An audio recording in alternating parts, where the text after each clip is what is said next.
Pada kesempatan pekan kedua ini di bulan Februari, insyaallah berjalan sungguh bersama guru kita Al-Mukarram Al-Ustaz Muhammad Rafiq LCMA dengan pembahasan rukun dan syarat puasa serta yang membatalkannya dari kitab Umdah Al-Ghalibun.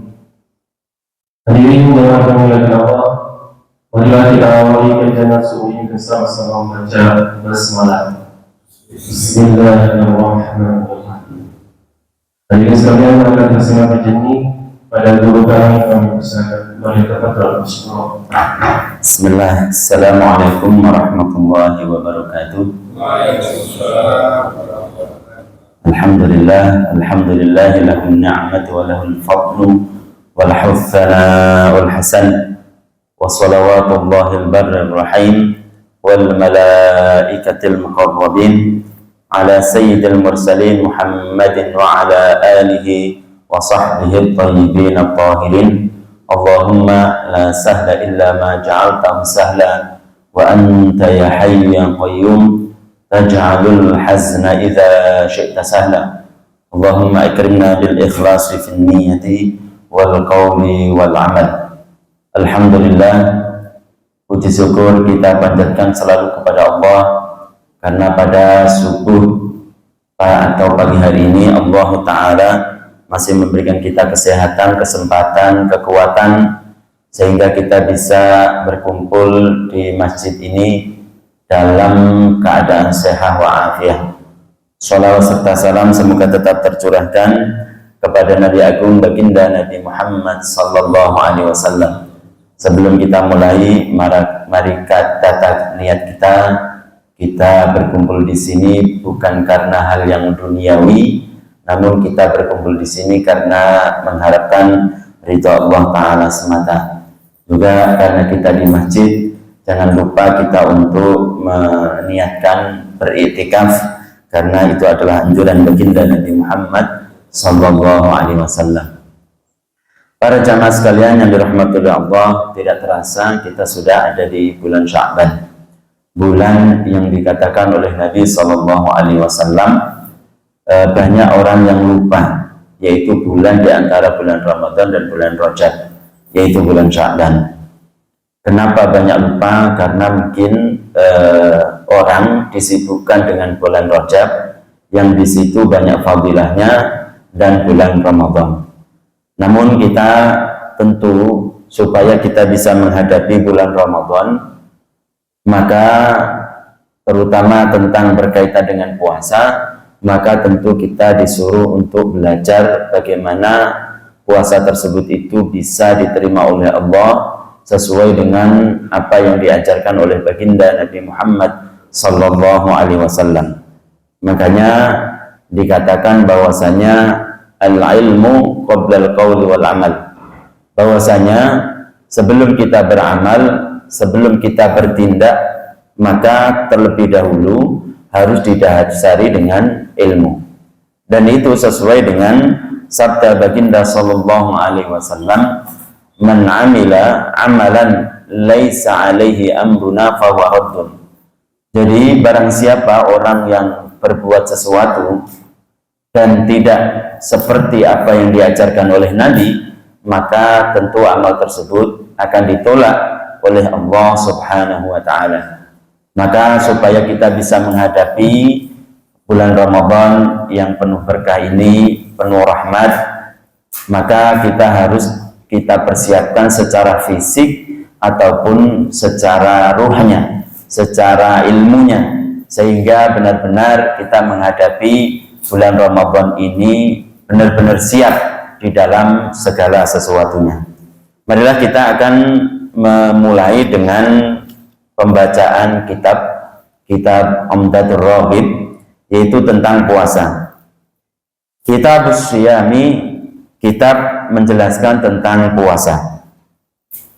Puasa itu dalam segi bahasa itu adalah al-imsak, yaitu menahan diri. Jadi artinya apa? Artinya kalau kita diminta seseorang untuk membantu dia, kemudian dia tidak mau, maka dia boleh mengatakan sumtu. Artinya apa? Amsaktu, saya tidak mau, gitu, menahan diri. Itu maksudnya dalam segi bahasa. Jadi kalau umpamanya dia diminta untuk membantu seseorang, dia tidak mau, menahan diri, begitu, maka boleh dia mengatakan sumtu, dalam arti dia tidak mau. Itu dalam segi bahasa Arab. Tapi kalau dalam segi syariat, ini yang kita bahas itu adalah imsakun 'anil mufattirat. Imsakun, menahan diri, 'anil mufattirati, dari perkara-perkara yang membatalkan. Kullan nahari, jadi seharian penuh. Biniyatin, dengan niat, ala wajhin maksusin, dengan cara-cara tertentu. Jadi puasa menurut syara itu adalah menahan diri dari perkara-perkara yang membatalkan. Seharian penuh. Dikatakan sehari itu bagaimana? Dari terbit fajar shadiq sampai tenggelamnya bulatan matahari. Fajar shadiq itu yang bagaimana? Fajar shadiq itu adalah sinar putih yang nampak di ufuk timur, yang awal mula nampak itu sedikit, kemudian lama-lama itu menyebar, kemudian menjadi terang. Jadi bentuknya itu melintang, tidak memanjang, bukan berdiri tegak, karena ada namanya fajar kadzib. Fajar kadzib itu adalah sinar putih yang bentuknya itu seperti ekor serigala, jadi berdiri panjang begitu. Itu yang diajarkan oleh Nabi, yaitu cara untuk mengetahui waktu subuh.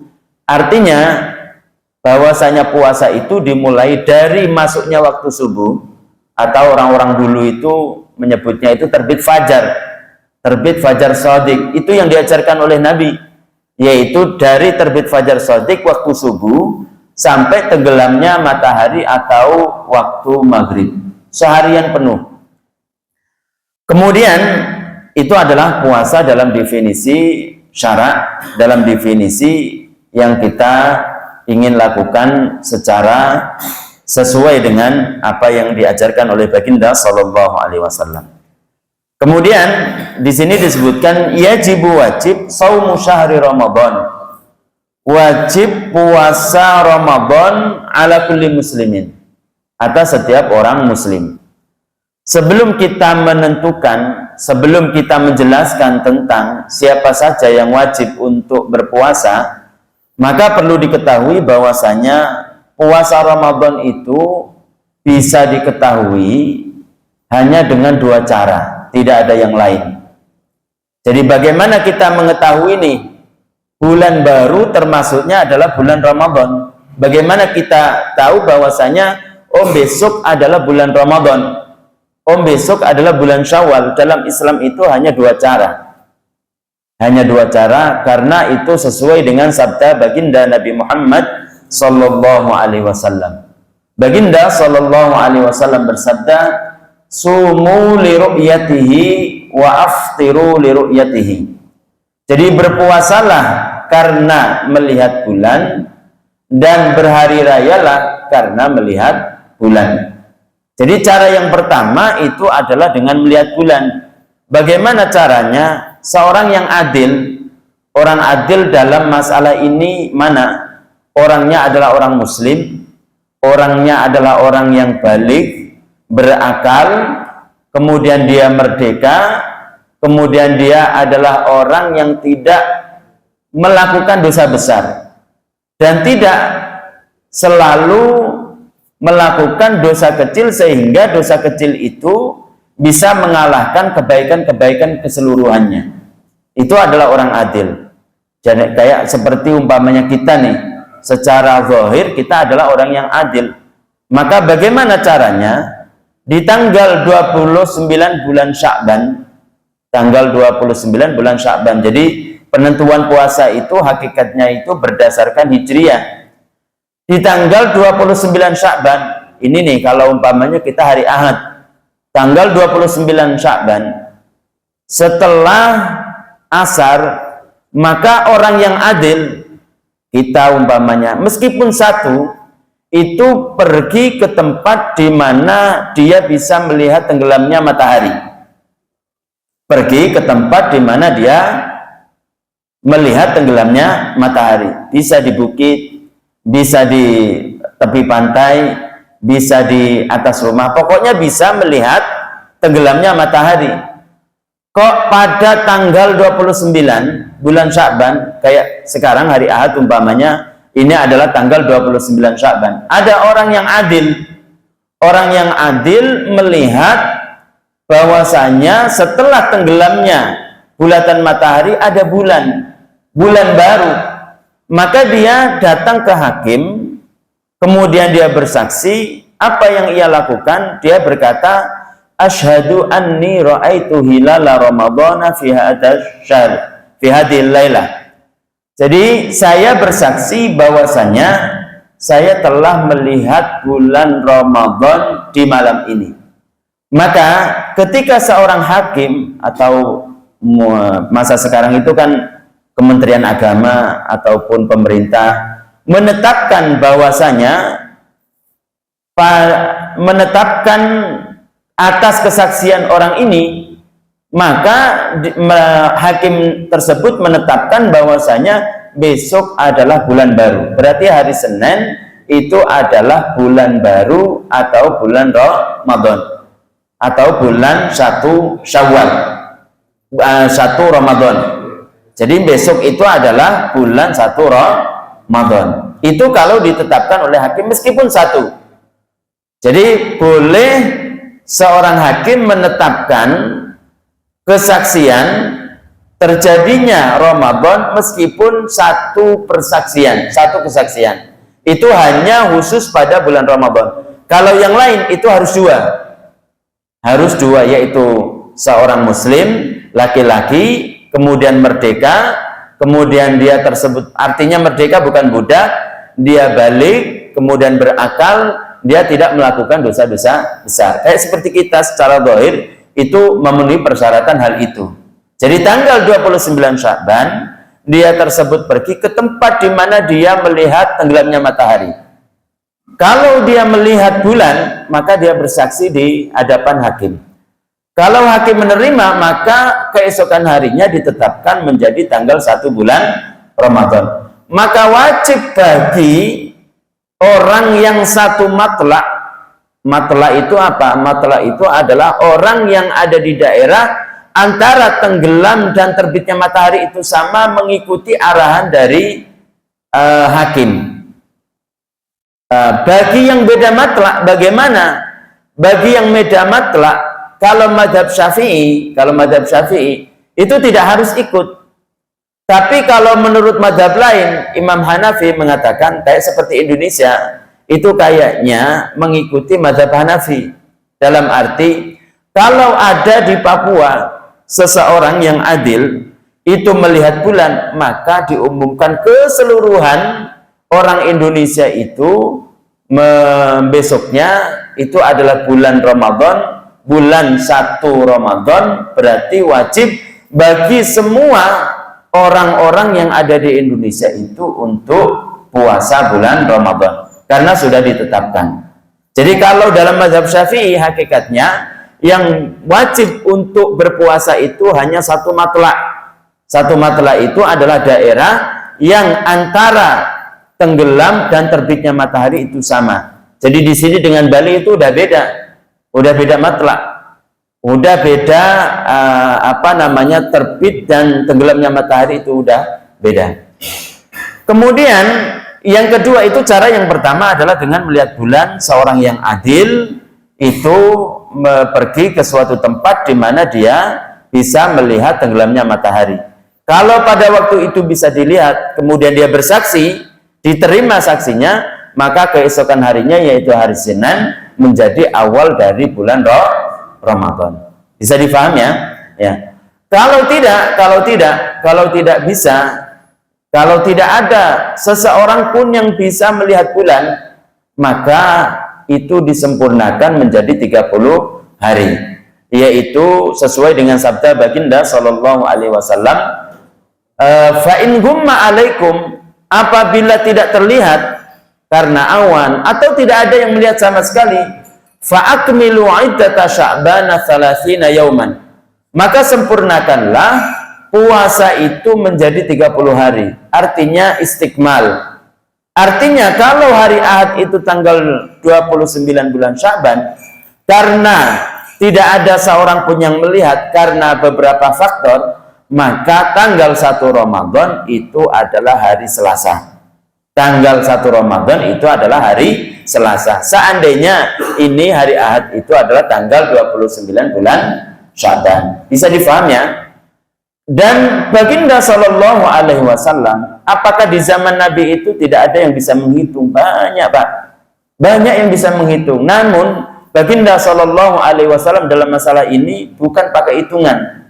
Beliau baginda Shallallahu Alaihi Wasallam bersabda, "Nahnu ummatun ummiyah." Kita itu adalah umat yang ummi, la naktub wa la nahsub. Kita tidak menulis dan tidak menghitung. Asyahru imma hakata au hakata.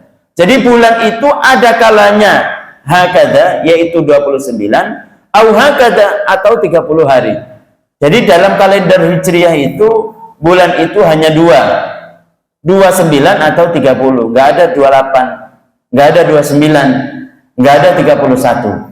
Jadi itu sudah ditunjukkan oleh baginda Shallallahu Alaihi Wasallam cara untuk menentukan bulan baru, terutama adalah bulan Ramadan. Karena berdasarkan hadis baginda Nabi Muhammad Sallallahu Alaihi Wasallam, yaitu sumu li ru'yatihi, yaitu berpuasalah karena melihat bulan, wa aftiru li ru'yatihi.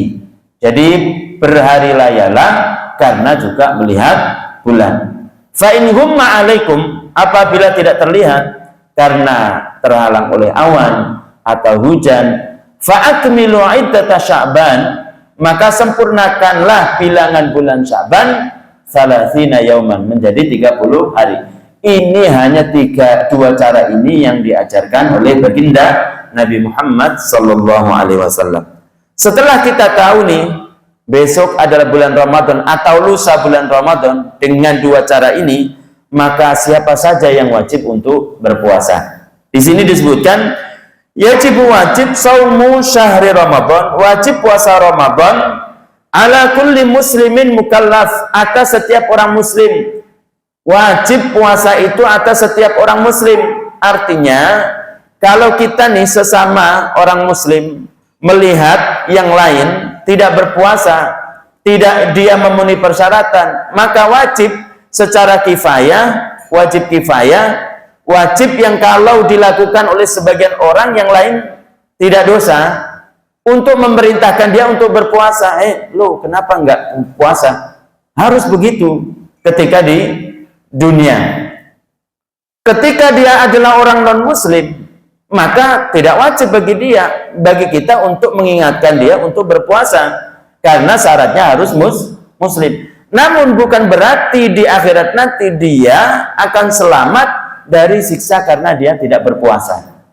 Jadi ketika di dunia dia tidak wajib untuk diperintahkan, kalau dia tersebut meninggal dalam keadaan itu, di akhirat nanti bukan berarti dia selamat dari siksa tidak berpuasa. Dia akan disiksa karena ketidakislamannya, akan disiksa karena dia tidak berpuasa. Karena berdasarkan ayat, dalam ayat Al-Quran disebutkan masalakakum fi sakor, apa yang membuat kamu itu masuk ke neraka sakor? Apa jawaban mereka? Qalu lam nakum minal musallin. Jawabannya, dulu ketika di dunia kita tidak sholat. Ini yang menjawab itu bukan muslim. Yang menjawab itu adalah non muslim, karena ayat berikutnya menjelaskan wa kunna nukadzibu yaumiddin. Karena dulu ketika di dunia kita tidak percaya tentang hari akhir. Orang yang tidak percaya hari akhir itu kan berarti bukan muslim. Hatta atanal yaqin, sampai kita meninggal. Artinya kata para ulama, karena ini pertanyaan ditujukan kepada orang yang tidak percaya tentang hari akhir, berarti bukan muslim. Kata para ulama, berarti orang yang non muslim tersebut meskipun ketika di dunia tidak wajib berpuasa, maka bukan berarti dia akan selamat di akhirat nanti dari siksa meninggalkan puasa. Dia akan disiksa karena ketidakislamannya, dia akan disiksa karena meninggalkan kewajiban-kewajiban, termasuknya adalah puasa. Bisa dipahami ya? Ya. Kemudian mukallaf, wajib atas orang muslim dan mukallaf. Mukallaf itu siapa? Mukallaf itu adalah orangnya balik dan berakal. Balik itu siapa? Balik itu kalau laki-laki sudah ada padanya satu di antara dua. Apa itu? Kalau anak sudah ada padanya satu di antara dua laki-laki, ada kalanya mimpi basah, atau dia berumur 15 tahun Hijriah, maka anak tersebut dinamakan balik. Maka wajib bagi dia untuk berpuasa kalau mampu fisiknya, kalau kuat fisiknya. Kalau anak tersebut belum ada satu di antara dua nih, yaitu dia belum berumur 15 tahun Hijriah, atau dia belum mimpi basah, maka tidak wajib. Kewajibannya kembali ke orang tua. Apa kewajiban orang tua?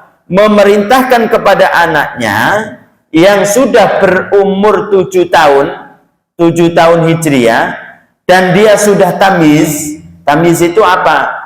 Tamiz itu mandirinya seorang anak di dalam makan, minum, dan beristinja. Istinja itu apa? Istinja itu cebok, yaitu kalau dia tersebut pipis bisa bersih sendiri, bisa cawik sendiri. Kalau dia berak bisa ke WC sendiri. Jadi mandiri. Maka anak tersebut itu dinamakan tamiz. Kalau dia dibarengi dengan umur 7 tahun, maka wajib bagi orang tua untuk memerintahkan kepada dia untuk berpuasa Ramadan jika mampu fisiknya. Setelah sebelumnya diajarkan kepadanya syarat dan rukun puasa. Jadi kembalinya kepada orang tua. Orang tua sudah memerintahkan, kemudian dia tidak berpuasa. Bagaimana? Orang tua tidak dosa, anaknya juga tidak dosa. Paham ya? Jadi anak masih umur 7 tahun, ini belum balik. Dia sudah tamiz, ini belum balik. Maka tidak ada beban bagi dia untuk melaksanakan kewajiban, tidak ada beban bagi dia untuk meninggalkan keharaman. Namun kembalinya ke orang tua. Apa itu? Memerintahkan kepada anaknya untuk berpuasa Ramadan jika mampu fisiknya. Kok orang tua sudah memerintahkan, anak tidak melaksanakan, maka orang tua tidak dosa, anak juga tidak dosa. Paham ya? Tapi kalau orang tua tidak memerintahkan sama sekali, anaknya sudah tamiz, anaknya sudah berumur 7 tahun Hijriah, orang tuanya yang dosa. Anaknya tidak dosa. Karena anaknya belum balik. Orang tuanya sudah balik. Ya, paham ya? Kemudian kalau perempuan sudah ada padanya satu di antara 3 dinamakan balik, yaitu ada kalanya dia mimpi basah, ada kalanya dia berumur 15 tahun Hijriah, atau dia sudah menstruasi haid. Jadi kalau ada pada perempuan satu di antara 3 ini, maka perempuan itu dinamakan balighah. Maka ada beban bagi dia untuk melaksanakan kewajiban, ada beban bagi dia untuk meninggalkan keharaman. Termasuk kewajibannya adalah puasa Ramadan. Bisa ya? Kalau perempuan belum, sama seperti tadi. Jadi kalau dia berumur 7 tahun, sudah tamiz, maka kembalinya kewajiban kepada orang tua. Jadi orang tua wajib bagi dia untuk memerintahkan anaknya untuk berpuasa Ramadan. Kalau sudah diperintah, kemudian anaknya juga nggak puasa, maka orang tua tidak dosa, anaknya juga tidak dosa. Kalau sudah ada satu di antara 2 ini, satu di antara 2 bagi laki-laki, mimpi basah atau dia sudah berumur 15 tahun Hijriah, kalau perempuan sudah ada satu di antara 3, maka wajib bagi anak itu untuk berpuasa. Kok tidak berpuasa? Dia berdosa. Dia berdosa. Jadi yang berikutnya itu adalah mukallaf. Mukallaf itu adalah orang yang balik dan orangnya berakal. Kemudian kalau anak tersebut sudah umur 15 tahun Hijriah, sudah berumur 20 tahun Hijriah, namun dia tersebut itu gila, juga tidak wajib. Kenapa? Karena dia bukan mukallaf. Mukallaf itu apa? Orang yang sudah ada padanya, dia sudah balik dan berakal. Artinya Allah Ta'ala memberikan beban kepada dia untuk melaksanakan kewajiban atau menjauhi larangan. Kemudian wala yasihu min haidin, tidak sah puasa itu dari seorang perempuan yang haid dan nifas. Ini penting terutama bagi perempuan. Jadi tidak sah puasa itu bagi perempuan yang haid. Haid itu apa sih? Darah yang keluar dari rahim perempuan. Perempuannya sudah berumur minimal 9 tahun Hijriah atau kurang 16 hari. Ini penting bagi ibu nih. Ibu perempuan harus belajar tentang kewanitaan, tentang fikih wanita. Karena baginda Nabi Shallallahu Alaihi Wasallam bersabda ketika ditanya oleh Sa'id al-Khudri, beliau mengatakan, "Alaisa idza hadat lam tasum wa lam tusalli." Bukankah seorang perempuan kalau dia haid itu tidak berpuasa dan tidak sholat? Artinya haram bagi seorang perempuan untuk dia berpuasa ketika dia haid. Cuma harus tahu nih, darah haid itu yang bagaimana? Harus tahu, karena tidak semua darah yang keluar dari perempuan itu semuanya dinamakan haid. Contoh sekarang, kalau seorang perempuan keluar darah, kemudian dalam kitab fikih disebutkan dinamakan haid itu minimal dia tersebut itu sudah ada 24 jam atau sehari semalam dan tidak melewati 15 hari.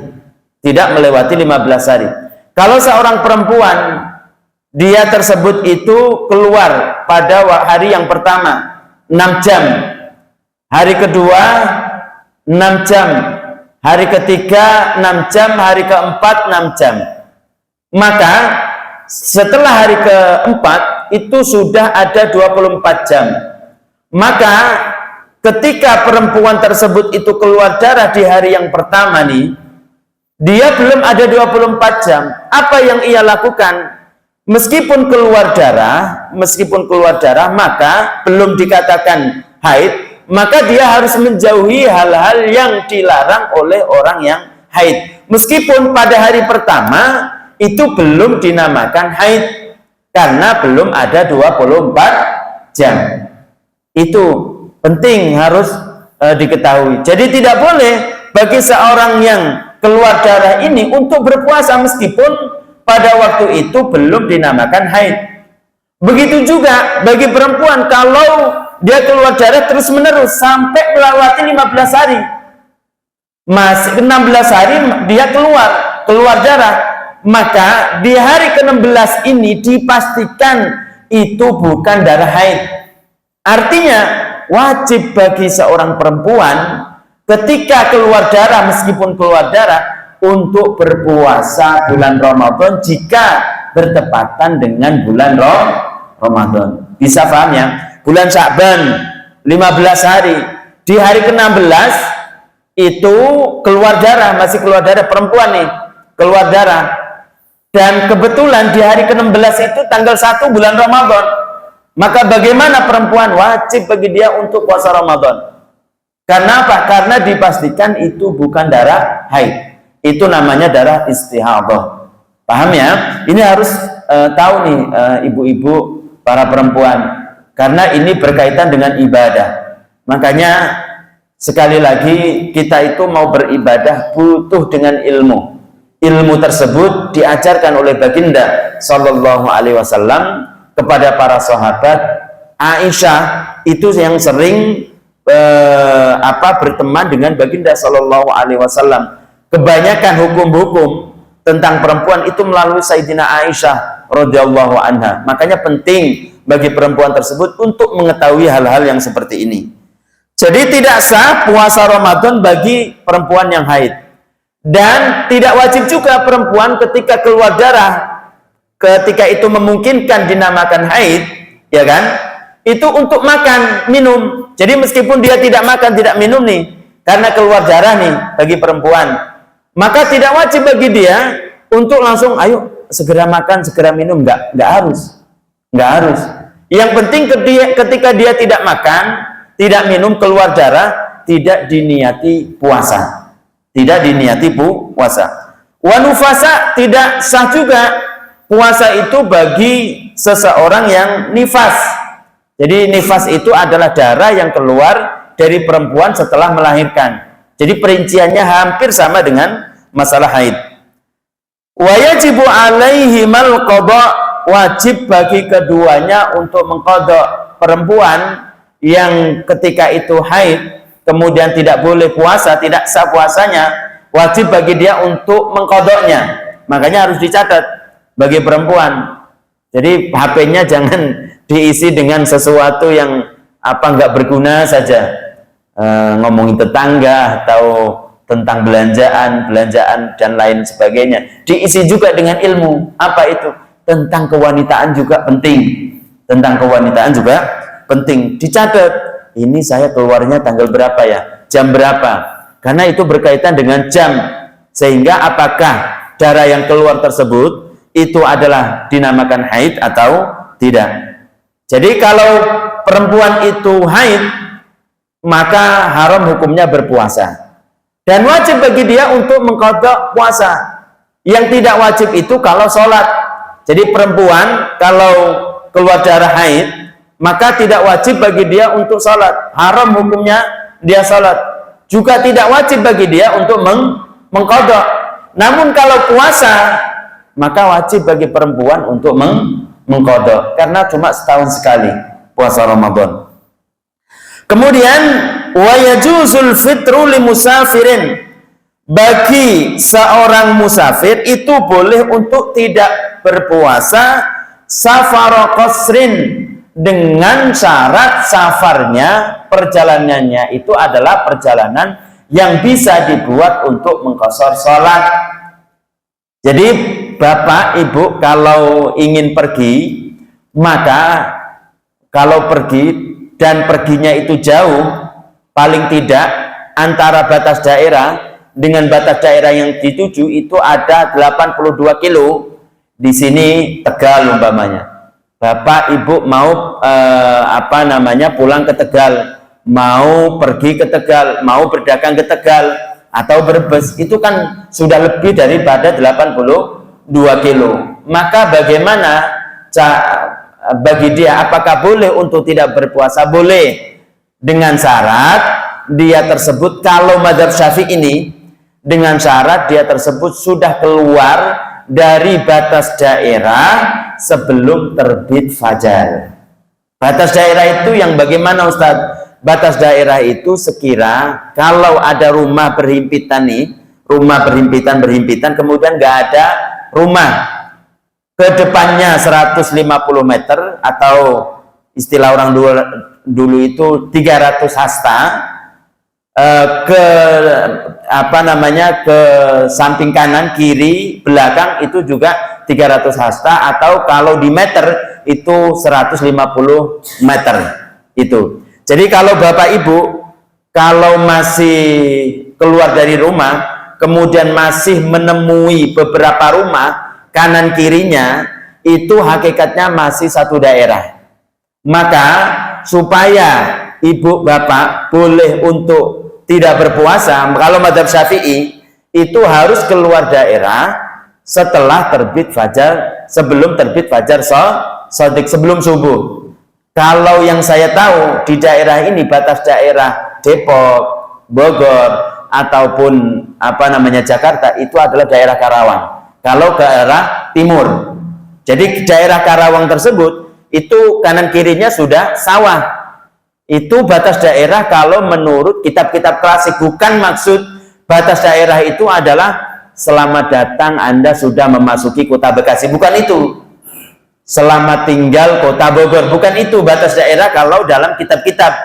Jadi batas daerah yang dimaksud itu adalah tidak adanya rumah yang berimpitan seukuran kalau ke depannya 300 hasta atau 150 meter, ke belakangnya 150 meter, ke kanan kiri itu 150 meter. Jadi Bapak Ibu kalau ingin boleh tidak berpuasa, tidak dosa ketika dia makan di perjalanan karena bulan Ramadan, maka dia harus keluar dari batas daerah, harus keluar dari Karawang sebelum terbit fajar shadiq. Bisa dipahami ya? Itu. Kalau tidak seperti itu, kalau menurut Syafi'iyah, maka setiap makanan minuman yang ia teguk, ia makan, itu dianggap berdosa. Kenapa? Karena itu adalah bulan Ramadan. Kecuali kalau dia tidak kuat sama sekali. Kalau dia tidak minum, dia akan pingsan umpamanya. Beda lagi itu hukumnya. Jadi Bapak Ibu dalam keadaan dia tersebut perjalanan, boleh bagi dia untuk tidak berpuasa. Dengan syarat menurut Syafi'iyah, dia sudah keluar dari batas daerah sebelum terbit fajar shadiq atau sebelum subuh. Dan perjalanannya itu adalah perjalanan yang boleh untuk mengqashar sholat. Boleh mengqashar sholat itu kalau segi jarak itu adalah antara batas daerah dia dengan batas daerah yang dituju kurang lebih ada 82 kilometer. Bisa difahami ya ini? Lah kalau begitu kan sulit Ustadz. Lah bagaimana kita kalau ketika kita mau boleh untuk tidak berpuasa harus sebelum terbit fajar shadiq. Ada mazhab lain namanya mazhab Imam Ahmad yang memperbolehkan, dan boleh kita untuk bisa mengambilnya, boleh bagi kita untuk mengamalkannya. Jadi boleh bagi kita untuk tidak berpuasa pada bulan Ramadan meskipun kita keluarnya setelah sholat subuh, meskipun kita keluarnya setelah zuhur, boleh bagi kita untuk tidak berpuasa. Paham ya? Ini supaya tidak campur aduk. Oh kan menurut Ustadz itu kan boleh Ustadz, katanya tidak harus untuk ketika orang untuk boleh tidak berpuasa itu tidak harus dia keluar dari daerahnya sebelum terbit fajar. Itu adalah mazhab Imam Ahmad bin Hanbal. Kemudian yang berikutnya adalah wa yajuzu limaridin wa hamilin. Jadi boleh bagi seorang yang sakit, wa hamilin dan perempuan yang mengandung, wa murdiin dan perempuan yang menyusui, yashukku alaihim masyaqqatan, yang sulit bagi dia dengan kesulitan yang teramat, la tuhtamalul fitru, untuk dia boleh tidak berpuasa. Begitu juga boleh bagi seorang yang hamil, seorang yang sakit, tapi sakit di sini maksudnya adalah sakit yang bisa diharapkan kesembuhan. Jadi kalau dokter mengatakan bahwasanya ini sakit, tapi sakitnya tersebut itu adalah sakit yang ringan, boleh bagi dia untuk tidak berpuasa. Namun bagi dia wajib untuk mengqadha. Wajib bagi dia untuk mengqadha. Beda lagi kalau seorang yang sakit, namun sakitnya itu tidak diharapkan kesembuhan, tidak mungkin sembuh, ternyata sembuh. Saking parahnya dokter mengatakan mungkin biasanya 2 hari ke depan dia biasanya meninggal. Oh ternyata sembuh. Bagaimana? Maka bagi dia boleh untuk tidak berpuasa, namun dia wajib membayar fidyah saja. Bagi dia wajib membayar fidyah saja, membayar denda. Dendanya berapa? Jadi kalau kita punya saudara nih, saudaranya sakit, sakitnya parah, dan mungkin tidak sembuh gitu kan, mungkin 2 hari 3 hari dia tersebut meninggal saking parahnya. Boleh bagi dia untuk tidak berpuasa dan tidak wajib bagi dia untuk mengqadha. Dia wajib hanya membayar fidyah. Jadi fidyahnya apa? Fidyahnya itu adalah makanan pokok. Jadi dendanya itu adalah makanan pokok. Kalau kita beras berapa? 1 mud. 1 mud itu berapa? 1 mud itu adalah mil'ul kaffaini al-mu'tadilatain, yaitu 2 cakupan telapak tangan orang yang normal dan sedang. Artinya tidak terlalu besar, tidak terlalu kecil. Berapa kalau di kilo? Ini yang beda. Jadi Bu, jangan jadi bentrokan tentang masalah kilo atau liter. Kenapa? Zaman Nabi nggak ada. Zaman Nabi itu nggak ada liter, nggak ada nggak ada namanya kilo. Yang ada itu adalah wasak, yang ada itu adalah namanya sok, yang ada itu namanya mud. Lah sehingga para ulama berbeda pendapat. Berapa sih 1 mud itu? Berapa sih ukuran zakat itu? Itu yang beda kalau di kilo. Tapi kalau takarannya itu ada di Hijaz, yaitu di Mekah dan Madinah. Kalau di liter berapa? Beda-beda. Ada yang mengatakan 1 mud itu adalah ada yang mengatakan setengah kilo, yaitu 500 gram. Jadi setiap orang yang sakit dan tidak diharapkan kesembuhan, maka tidak boleh dia untuk tidak berpuasa, tapi wajib bagi dia untuk membayar fidyah. Berapa? Yaitu 1 mud. Berapa? Kalau yang menganggap 1 mud itu adalah 500 gram, yaitu setengah kilo, maka dikeluarkan baginya setiap tidak berpuasa itu adalah 500 gram atau setengah kilo. Diberikan kepada siapa? Diberikan kepada orang yang fakir miskin. Kapan? Itu adalah setiap sore, setiap orang tidak berpuasa. Atau kalau dia tidak mampu, boleh dia tunda sampai hari kedua, ketiga, atau di akhir bulan Ramadan. Jadi boleh bagi ahli warisnya untuk apa? Untuk membayar saudaranya yang sakit, atau anaknya yang sakit, yang tidak diharapkan kesembuhan karena dokter mengatakan ini parah. Untuk apa? Untuk tidak berpuasa dan hanya membayar denda. Dendanya berapa? Dendanya itu kalau yang mengatakan 1 mud itu adalah setengah kilo, berarti setengah kilo. Kapan membayarnya? Sore hari ketika dia tersebut itu tidak berpuasa. Kayak hari Ahad nih. Hari Ahad dia tidak berpuasa, maka sorenya atau malamnya dikeluarkan, diberikan kepada fakir miskin. Atau kalau tidak mampu, ditunda hari kedua, ketiga, atau bahkan di bulan akhir bulan Ramadan boleh. Yang tidak boleh itu kalau dirapel. Dirapel itu bagaimana? Udah, karena sudah masuk bulan Ramadan nih, saya punya saudara saya sakit parah kata dokter. Akhirnya apa? Udah dihitung berapa hari nih, berapa 1 bulan nih, 29, 30 hari, berarti setengah kilo dikali 30, kemudian berapa? 15 kilo langsung diberikan kepada fakir miskin. Itu tidak sah.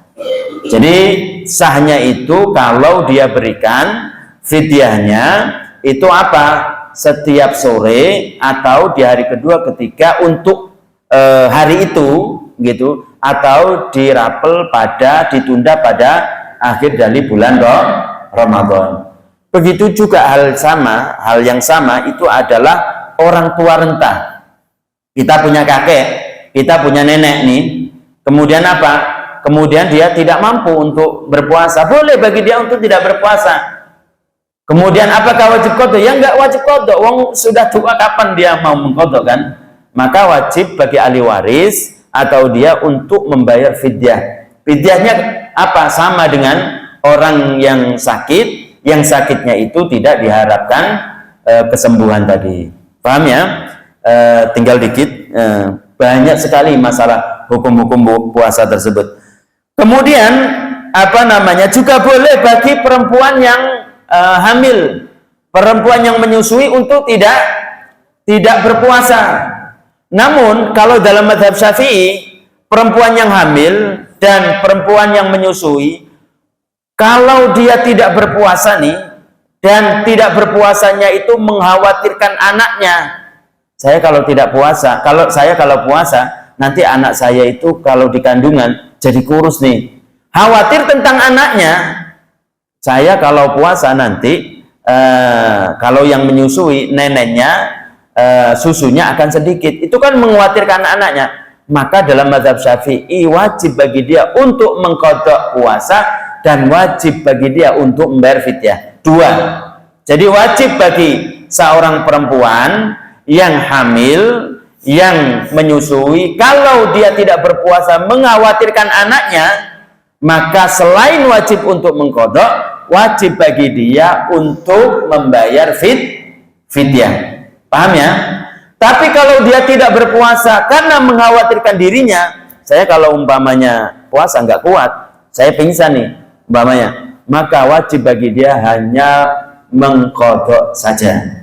Wajib bagi perempuan itu untuk mengqadha saja. Ini adalah mazhab Syafi'i. Jangan dicampur dengan mazhab lain. Ini adalah mazhab Syafi'i, bahwasanya jika perempuan yang menyusui ataupun dia hamil, boleh bagi dia untuk tidak berpuasa, namun dilihat apakah dia tersebut itu khawatir dirinya atau orang lain, yaitu anaknya.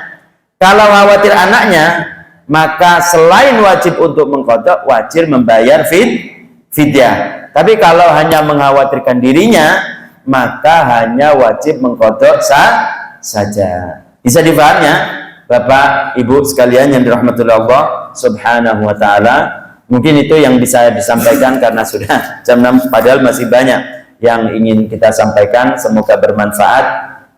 Sebelum kita akhiri, mungkin ada pertanyaan, silahkan. Waalaikumsalam warahmatullahi.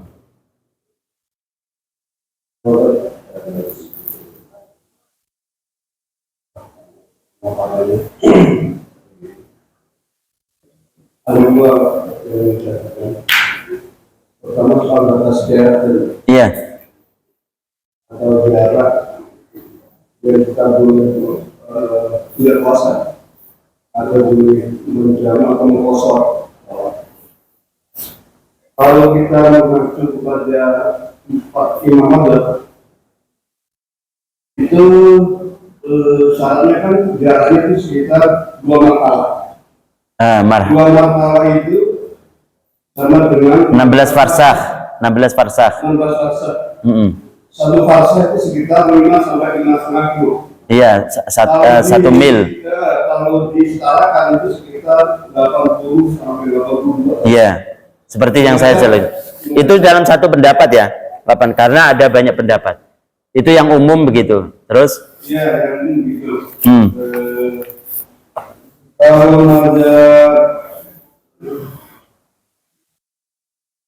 mazhab Hanafi itu sekitar 80 sampai 90.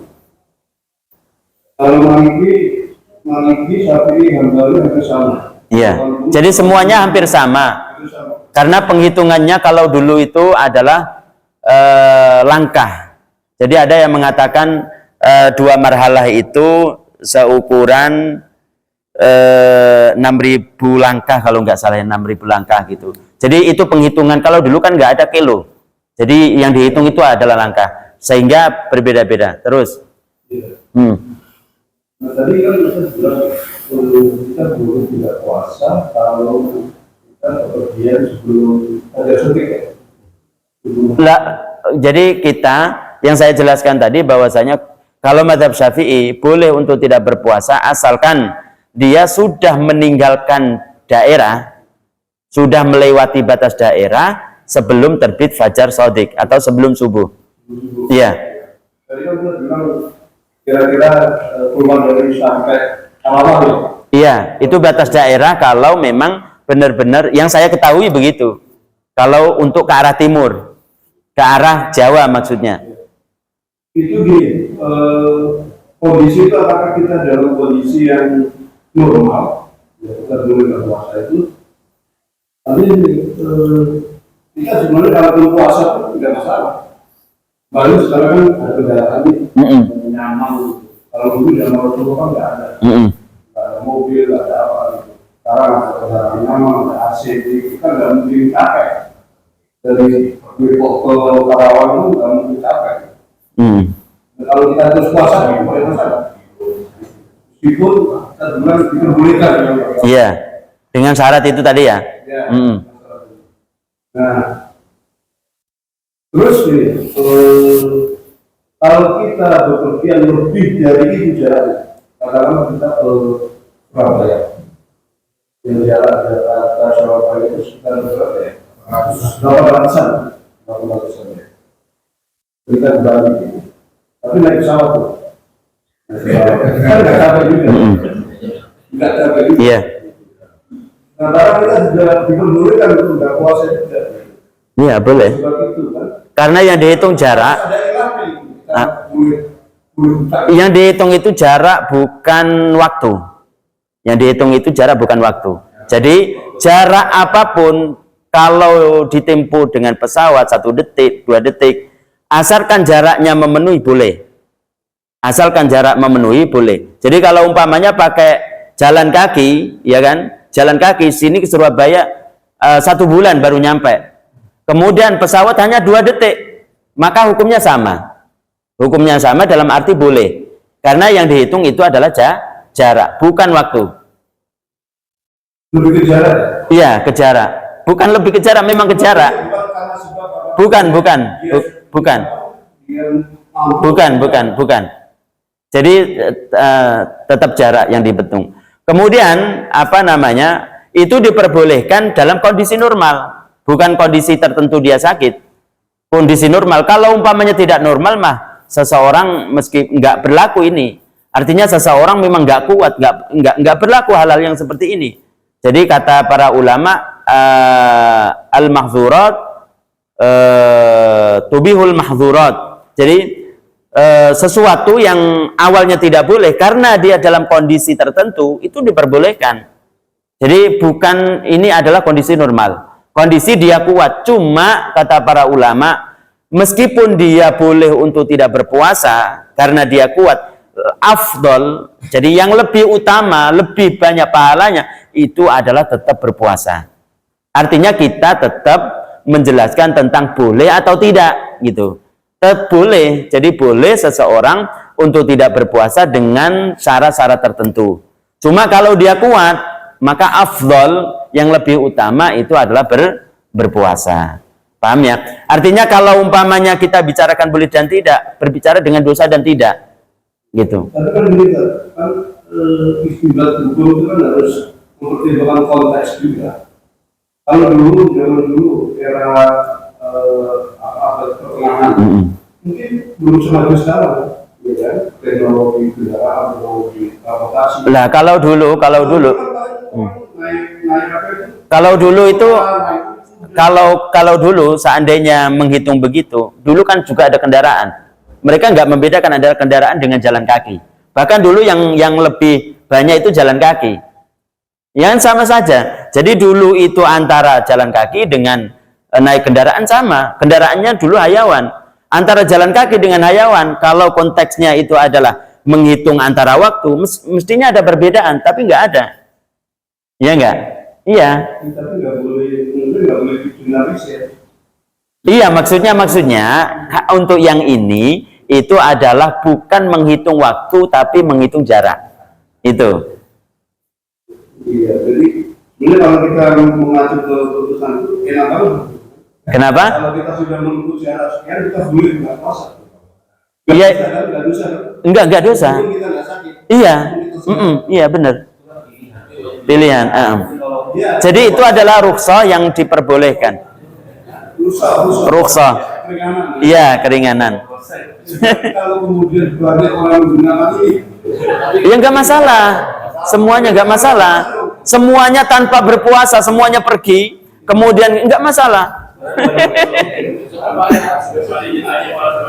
Karena syariat memang mengatakan begitu.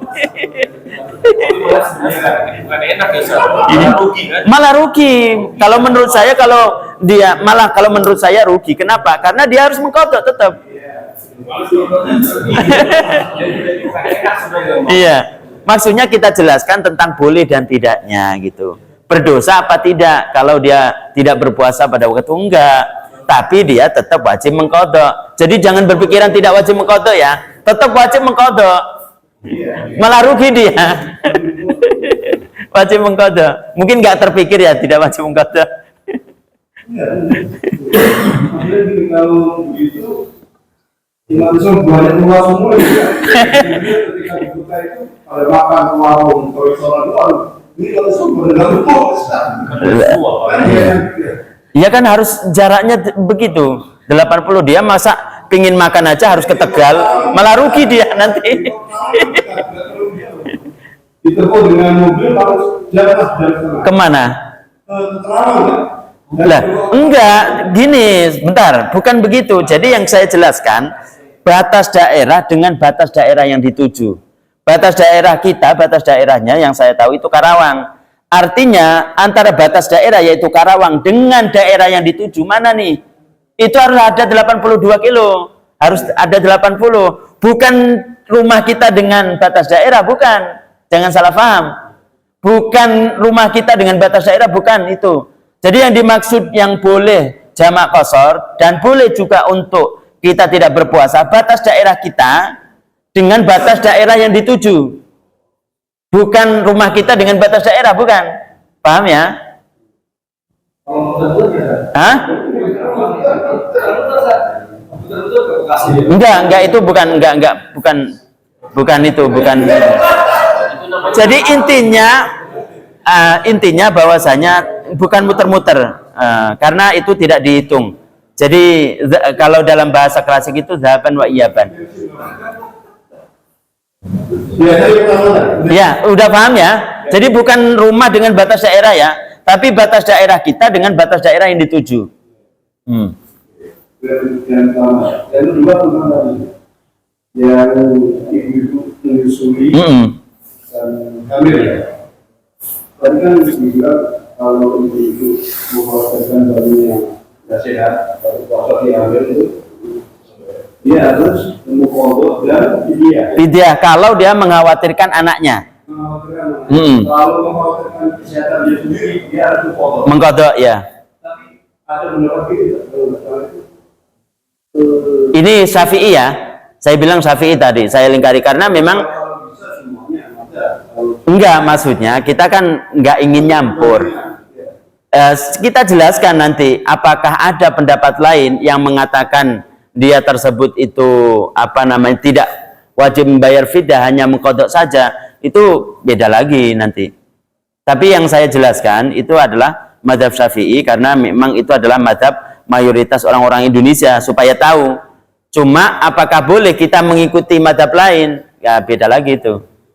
Ya tapi ada ini, ada yang bilang kita itu yang ibu yang melahirkan ya. Dia boleh nggak puasa. Ibu yang hamil dan menyusui maksudnya, bukan yang melahirkan. Nggak perlu mengkodok. Itu ada pendapat ini juga. Jadi dia bayar fidyahnya berapa hari itu dia nggak puasa. Kali-kali fidyahnya berapa? Nah, kalau itu saya nggak tahu. Karena apa? Karena setahu saya itu yang beda itu masalah apakah dia bayar fidyah atau tidak bagi perempuan. Kalau mazhab Hanafi itu tidak bayar fidyah.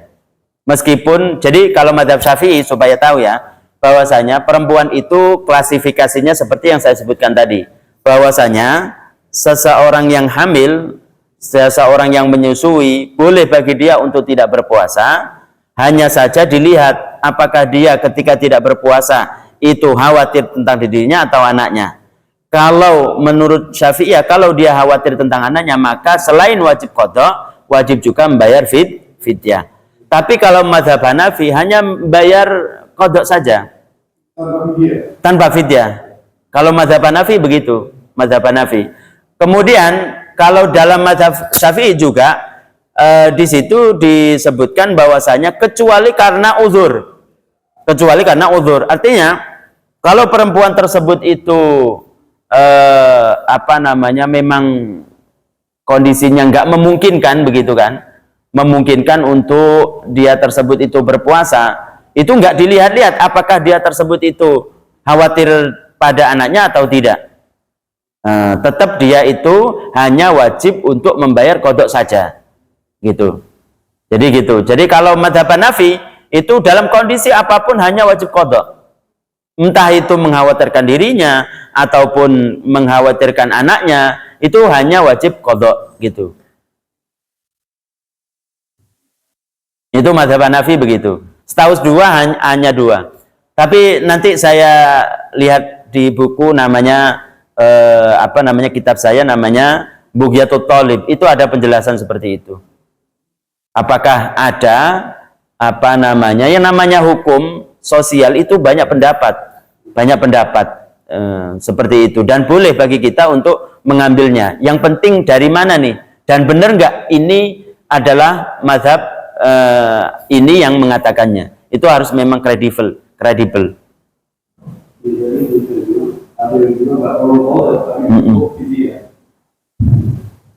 Setahu saya kalau ya mazhab Syafi'i itu yang tidak wajib qadha itu hanya dua, yaitu orang sakit yang tidak diharapkan kesembuhan tadi yang kita jelaskan, meskipun pada kenyataannya dia sembuh, maka hanya dia wajib membayar fidyah.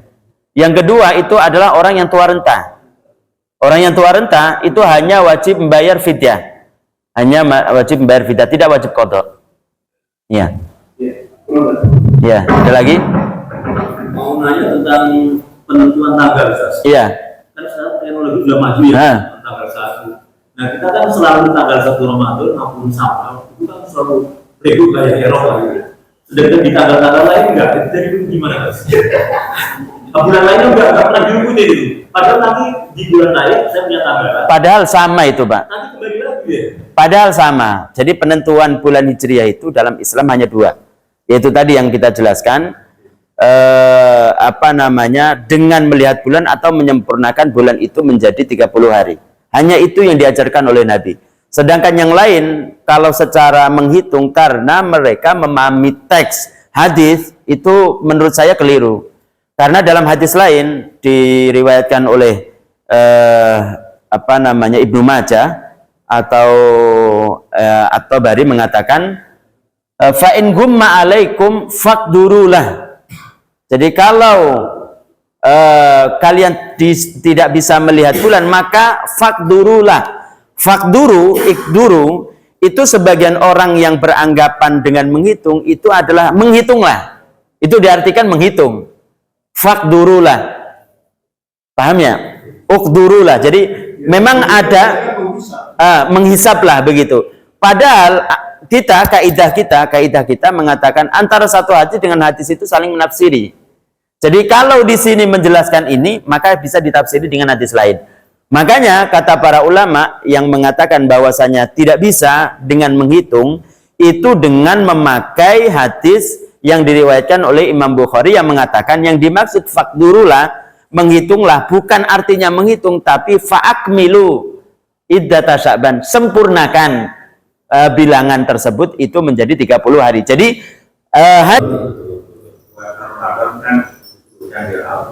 iya. Wajib ada konsultan dan banyak. Nah kalau itu kan kalau tidak dikerjakan di iya itu tidak berdosa. Tidak dilaksanakan tidak apa-apa.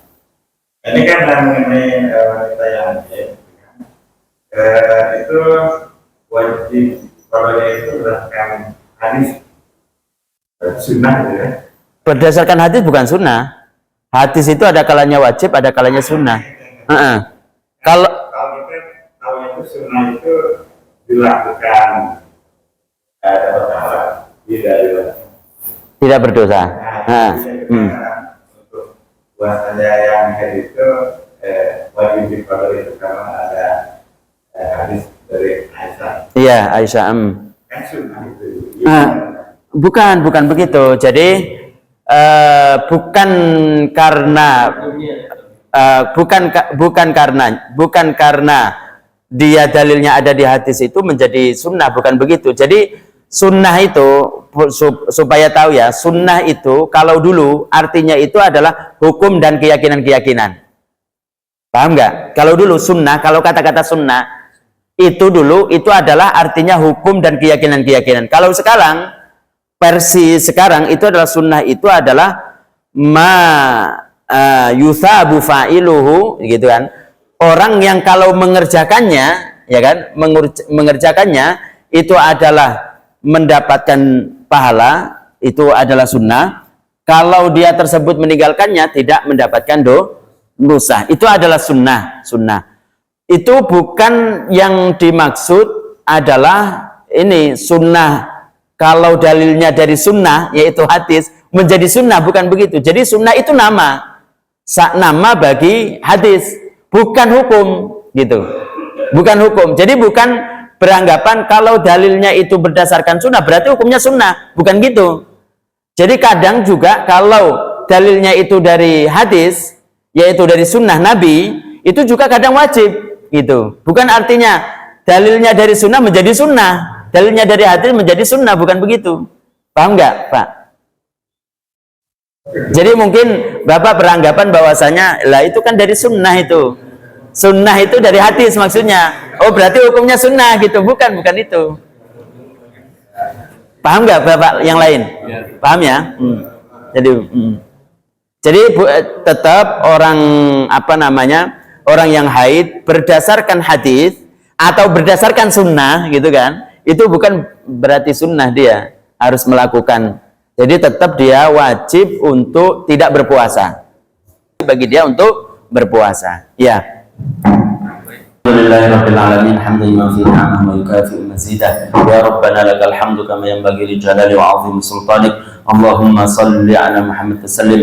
Allahumma ighfir lil muslimina wal muslimat wal mu'minina wal mu'minat al ahya'i minhum wal amwat. Allahumma astur 'auratina wa amir rawatina wa kfina ma ahammana wa qina syarra ma natakhawaf. Allahumma barik lana fi Sya'ban wa ballighna Ramadan. Allahumma barik lana fi Sya'ban wa ballighna Ramadan. Allahumma barik lana fi Sya'ban wa ballighna Ramadan bi jahil Nabi sallallahu alaihi wasallam. Rabbana atina fid dunya hasanah wa fil akhirati hasanah wa qina adzabannar. Wa sallallahu ala sayyidina Muhammadin wa ala alihi washabbihi wasallim. Subhana rabbika rabbil izzati amma yasifun wa salamun alal mursalin walhamdulillahi rabbil alamin. Assalamualaikum warahmatullahi wabarakatuh.